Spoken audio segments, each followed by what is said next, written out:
two very special guests today. This is Molly and this is Piper.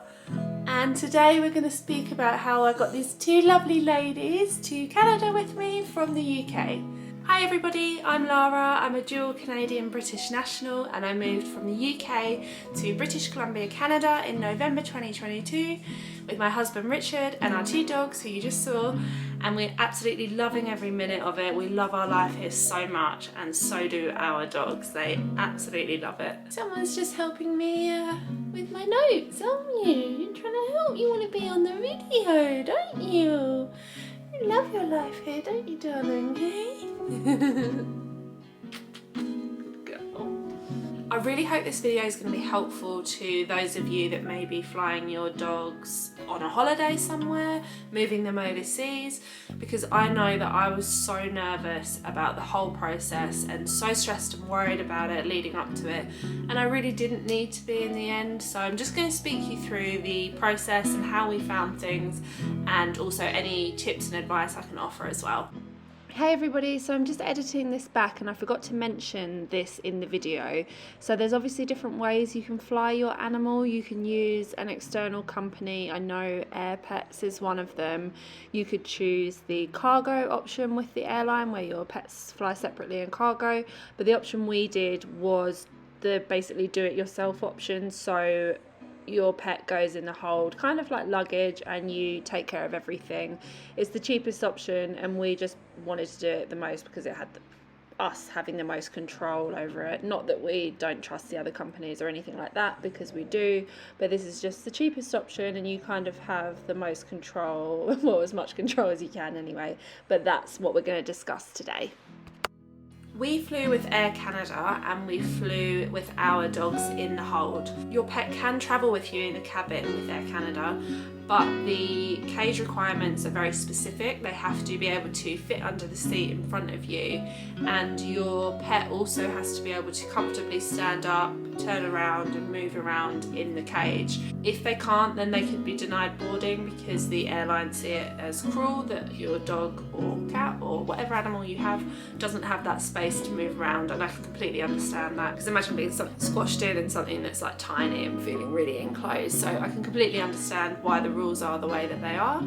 So before we had our flights booked or anything, I just kind of roughly looked at the cabin flying requirements, and because we have quite small dogs, we have Cavalier King Charles, I just assumed that they'd be fine to fly in the cabin with us. Never assume like I did, always check the measurements and then measure your dog. No, I told you she wanted to be on the camera, didn't I? Hi darling, hi sweetie. Make sure you measure your pet to see whether they would be able to fly in the cabin with you and go from there, but don't assume like I did, because what happened when we actually went to book our flights is I realised our dogs were too big to fly in the cabin, and I realised they were going to have to go in the hold, which I was really upset about. And the reason why I was upset about them having to fly in the hold was just purely for the fact that we weren't going to be with them and we weren't going to be able to comfort them if they were distressed on the flight or anything like that. Not because I don't trust the airline, nothing to do with that at all, but just, you know, not being with them on that flight. So that's why I was upset about realising they were going to have to go in the hold. So when you do book your flights, you need to book your pets on straight away as well, whether that's in the cabin or in the hold. You need to do it straight away, just so that you know that there's space on their aircraft. And I know Canada have a 24-hour refund policy. So for example, if you booked your flight and then phoned to book your dog into the hold and they didn't have the space, they'd be able to refund your flights. When we booked our dogs on the flights, Air Canada actually had a temporary ban on animals in the hold at the time. It was across the summer months, and even though we weren't flying until November, this was affecting them being able to put them on the system, that there was a glitch in their system which was being affected by that ban. So they told us to phone back in mid-September when the ban had ended.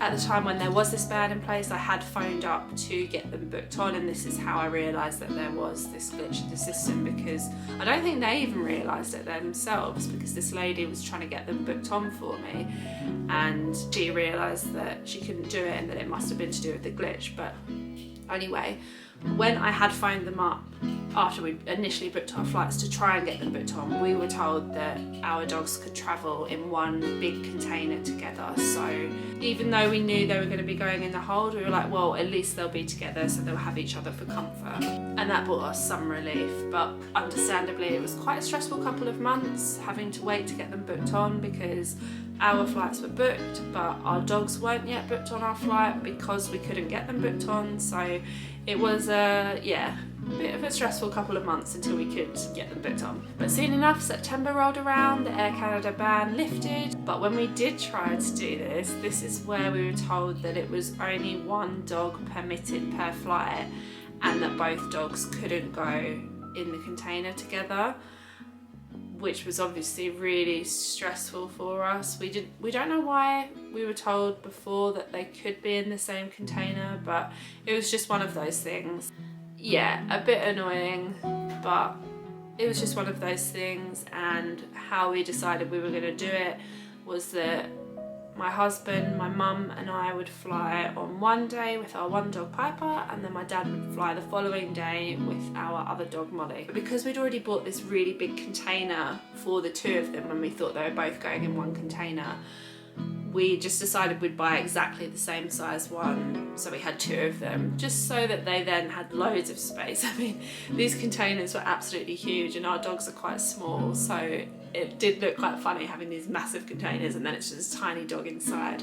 But it just meant that they had a lot of space to be able to walk around and get comfortable and that. So I'd recommend getting a bigger size container than what your dog maybe is, because the airline will allow it. I say the airline will allow it, obviously make sure that the container isn't any bigger than what the maximum size they'll allow is. I'll link that below for you, and I'll also link below the container that we use, because they have to be airline approved pet containers, but the one we used was really good and we got the biggest size one. But as I said, I will link that below for you. When you do book your dogs on the plane, you have to give the weight of your dog, the name, I believe the age and the breed, because they have certain breeds that they can't fly on the plane, like due to stub noses, so pugs, bulldogs.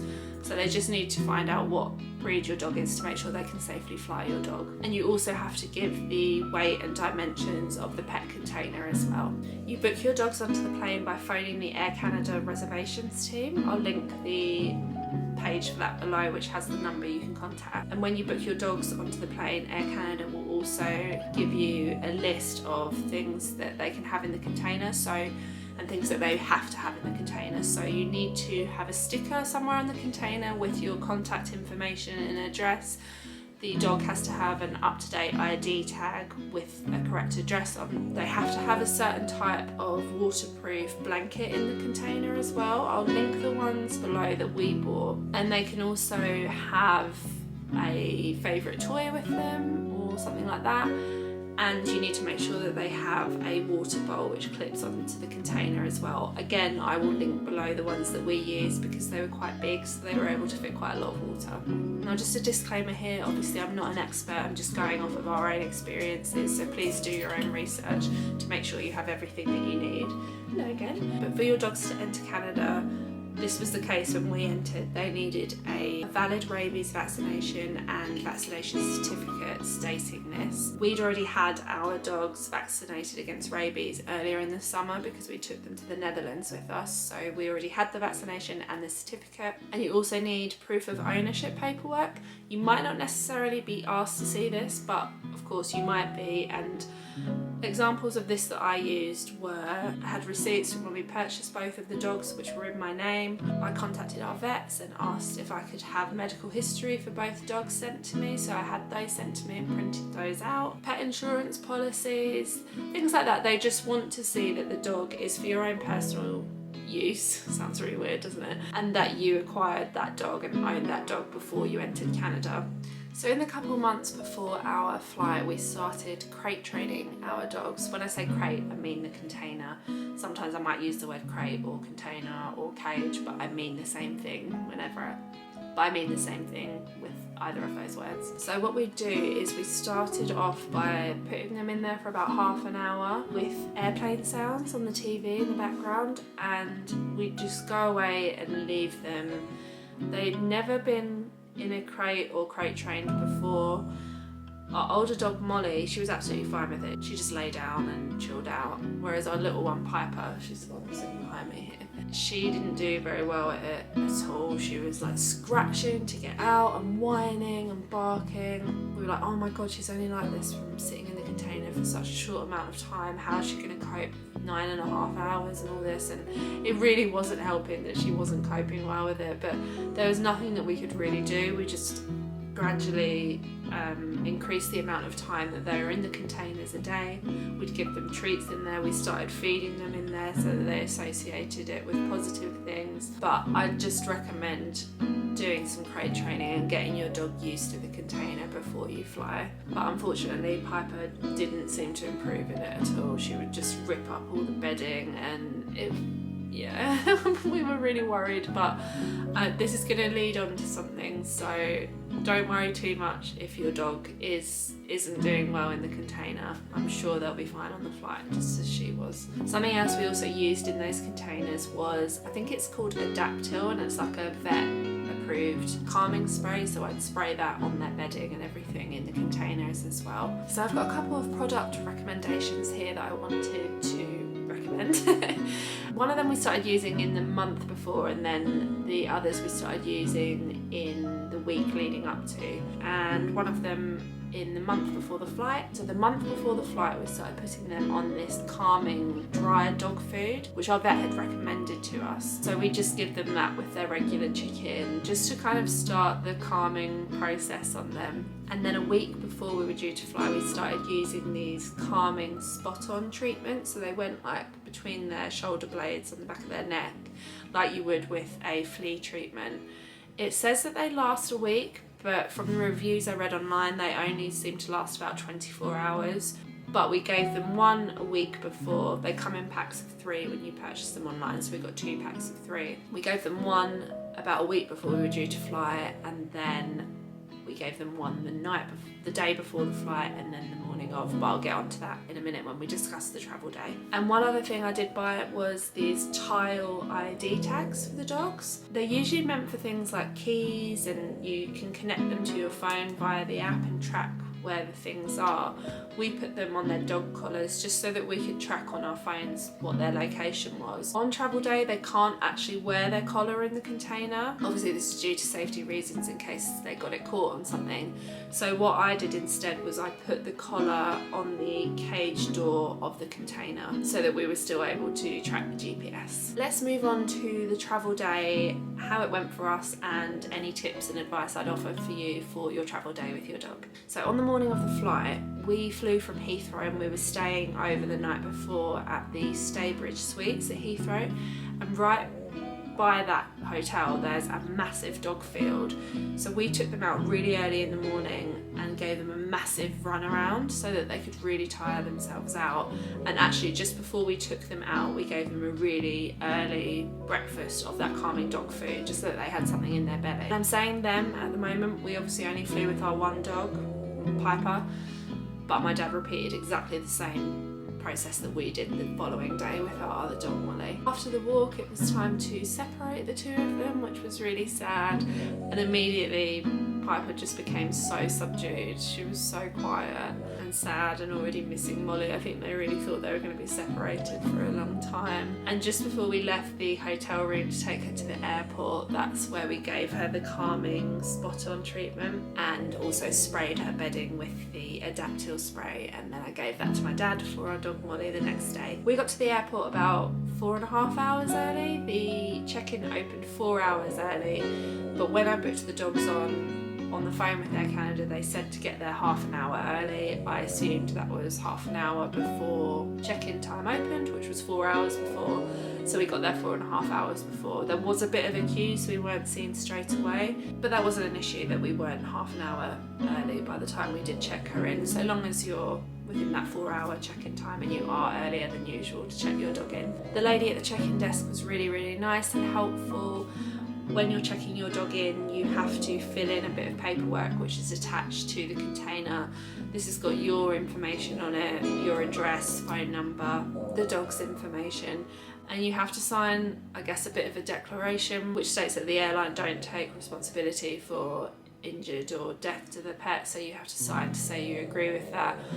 Obviously, with any kind of thing, when you're signing something like that for your pets, you know, when they're having operations at the vets, it's horrible having to sign that and think of that, but try not to worry about that too much. That's not going to happen to your dog. It's just so that they're covered, and just the way that vets are. And something to mention here as well is when you book your dog onto the plane, you don't pay the fee with Air Canada on the phone. You do it when you check your dog in at the desk, and this was about $100.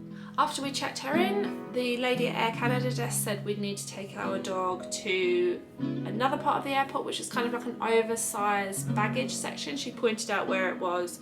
This is at Heathrow Terminal 2.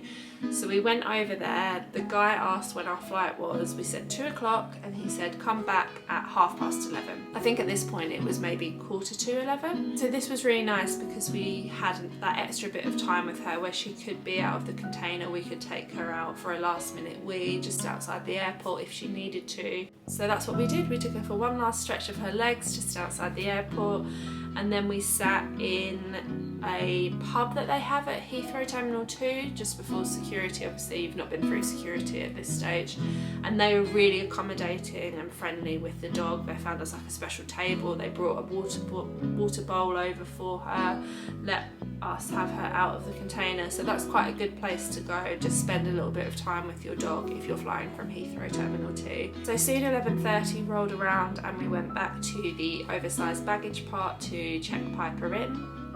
And at this stage I had to go with Piper and the gentleman that was working at this part of the airport into a separate kind of security room. I think it was just off of where the staff security section is, so like the airline staff security. It was like an extra kind of glass room, and this is where they'll do the security checks on your dog and also on the container and anything within the container.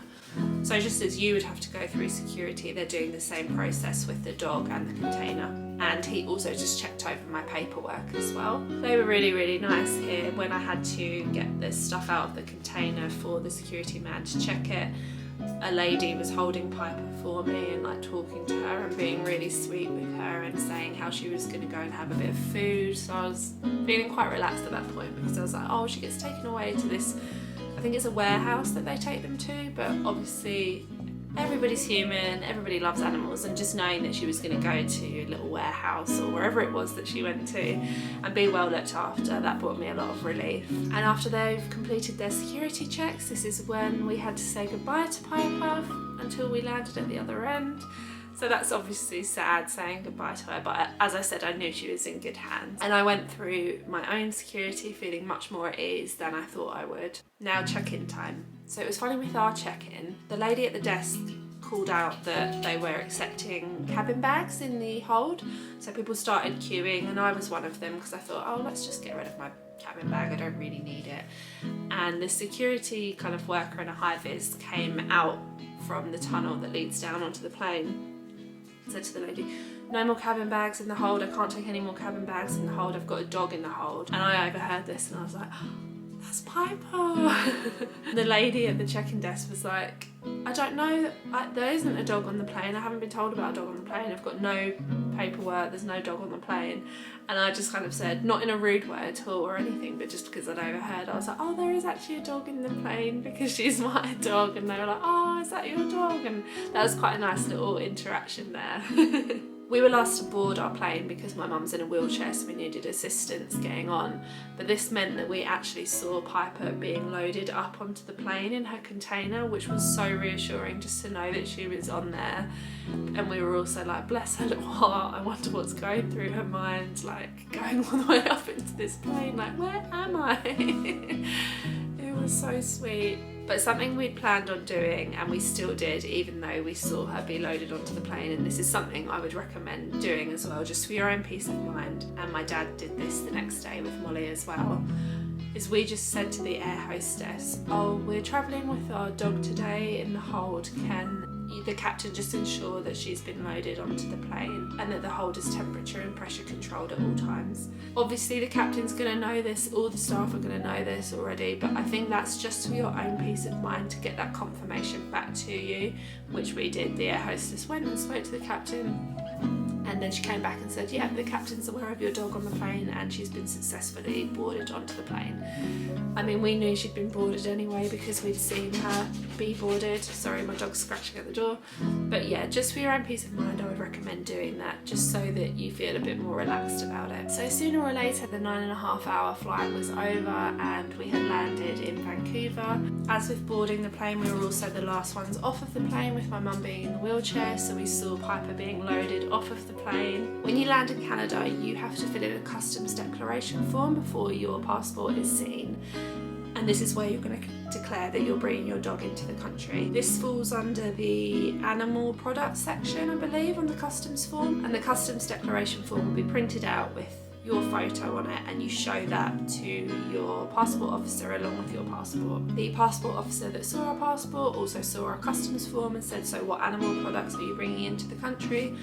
And that's where I explained that I was bringing my dog with me. He was really helpful and said, oh yeah, no worries, that's all fine. He said she'll be at conveyor belt, I can't remember what the number was, but maybe like 21 or something. And it's basically a conveyor belt where all the oversized luggage comes out. And he said, yeah, you'll pick her up from there and then you'll just need to go through customs and go through the paperwork. And at first, when he said that she was just going to be on this conveyor belt, I remember feeling really panicky because I was like, oh my God, anybody could just take her. But then I realised that was so silly of me, and it's typical me worrying about everything, because people are decent anyway and nobody's going to steal in an airport, and even if somebody did try and take her through, their customs declaration form isn't going to match up with the fact that they're bringing a dog into the country and they're not going to have the paperwork. So don't worry about that if the idea of them being on a conveyor belt on their own for anyone to take worries you. It's really not anything to worry about, and this conveyor belt is quite tucked out of the way, so yeah. So after my passport and everything had been cleared, I started walking as fast as I could over to this conveyor belt, and I could see her container sitting at the very end of it. And when I got there and saw her, she was a bit dazed and confused, I think, and it took her a couple of seconds to realise it was me. But then as soon as she did realise it was me, that's when she wanted to get out of the container. She was like scratching to get out, whereas everything up until that point, she'd been really good in the container, not like how she was at home. She was completely relaxed, subdued, and just lay down in it the whole flight. And I think she probably realised in her head that something was going on. And she was missing our other dog Molly as well. But my point here is, if your dog's not doing too well with the crate training at home, don't worry about it. I'm sure they will be absolutely fine on travel day, and it's a long time that they're in that container anyway, so I'm sure they'll just settle down and probably sleep the whole flight. So the last stage of the process was just clearing customs, and that was all really simple. Once we had all our baggage and Piper, we showed our customs declaration form which stated we were bringing an animal product into the country. So they sent us off into the customs room rather than straight through into arrivals. And here's where they just checked over the paperwork, so checked the rabies certificate. They kind of glanced at our proof of ownership documents as well. And we had to pay a $37 fee for a certificate. I don't know if it was a health check certificate or an import certificate. I can't quite remember what it was, but I know it was around $37, and it's just a certificate that you have to pay for bringing your dog into the country, I think. So customs was all really simple and breezy, and not as hard as we thought it would be or as complicated as we thought it would be at all. It was really straightforward. Now, of course, we didn't really settle fully until our other dog Molly landed the next day, but we spoke through the entire process with my dad, gave him step-by-step instructions of how it all went, and Molly and him landed safely the next day, and now we're all here loving our life. Especially the girls. They honestly just love it here in Canada so much. They love the house, they love their back garden that they have here. It's so much bigger than the one we had in the UK, and they love going out there and running around. They love all their walking spots out here. And yeah, we're just all those months and months and months of worrying because we were so stressed with how they would cope with the flight beforehand. It all really wasn't needed in the end. I mean, you're going through such a stressful thing anyway with your big move abroad that you don't need added stress. So my one piece of advice would just be to really try not to stress and worry about it. I know it's easy for me to sit here and say not to worry about it because I've done it now. If I would have known how smoothly it went, I wouldn't have worried so much at all. They were absolutely fine. and they got here safely, and they never have to do it again now. I really hope this video helped. I really hope you enjoyed this video, and I hope you found it helpful. And if you're moving your dog overseas, or your dog's travelling with you overseas, I just want to wish you a really, really safe flight and a great holiday or life in your new country with your little companion. They'll be absolutely fine. They'll be so happy to see you at the other end, and they'll just absolutely love their new life. So try not to worry about it. I know it's so stressful, but it will be fine. It will go so much better than what you think it will. That's all for today's video. I hope you enjoyed. If you'd like to see more Canada content, then please consider subscribing and following my other social media accounts, which are listed below. I'm Lara, this is Our Life in Canada, and until next time, take care. Bye!